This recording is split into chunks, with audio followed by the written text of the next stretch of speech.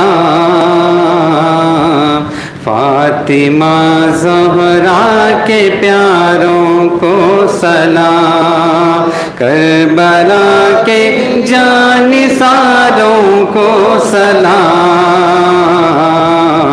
فاطمہ زہرا کے پیاروں کو سلام، کربلا تیری بہاروں کو سلام،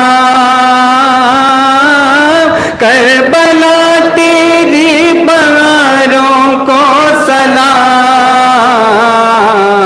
جانثاری کے نظاروں کو سلام،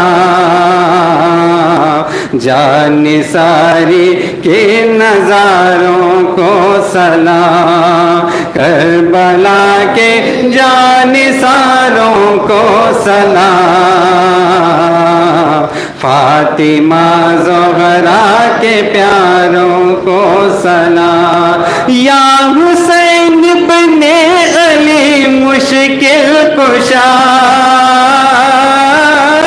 یا حسین ابن علی مشکل کشا، آپ کے سب جانثاروں کو سلام، آپ کے سب جانثاروں کو سلام، کربلا کے جانثاروں کو سلام، فاطمہ زہرا کے پیاروں کو سلام، جس کسی نے کربلا میں جان دی، جس کسی نے کربلا میں جان دی، ان سبھی ایمانداروں کو سلام، ان سبھی ایمانداروں کو سلام، کربلا کے جانثاروں کو سلام، فاطمہ زہرا کے پیاروں کو سلام۔ السلام علیکم یا رسول اللہ وعلی آلہ وصحبہ یا خیر خلق اللہ صلی اللہ علیہ وسلم، یا رسول اللہ معاذنا، یا حبیب اللہ اسمع قالنا، اننا فی عظم مغرقون، خذ ایدینا خذ ایدینا خذ ایدینا سهل لنا اشکالنا، یا رب بالمصطفى بلغ مقاصدنا واغفر لنا ما مضى یا واسع الکرم، ان اللہ وملائکته یصلون علی النبی، یا ایها الذین آمنوا صلوا علیہ وسلموا تسلیما، اللهم صل على سيدنا ومولانا محمد معدن الجود والكرم وآله وأصحابه الكرام الكريم وبارك وسلم، دعواهم وتحيتهم فيها سلام، وآخر دعواهم أن الحمد لله رب العالمين۔ جب تمہیں واپسی ہو یا اللہ، جب تمہیں واپسی ہو یا اللہ، لب پہ جاری ہو بس لا الہ الا اللہ محمد۔ کیونکہ اللہ سماعت فرمایا مسجد علی مدنی کالونی اللہ کو بڑی بھولی کا کل صبح کو حضرت سیدنا امام حسن و حسین رضی اللہ تعالی عنہما کے روح مبارک کی زیارت کرائی جائے گی۔ صبح سے لے کر کے عصر تک یہ کارروائی ہے، آپ سب کو اس کی اطلاع کی جا رہی ہے۔ میں ابھی تمام نوجوانوں سے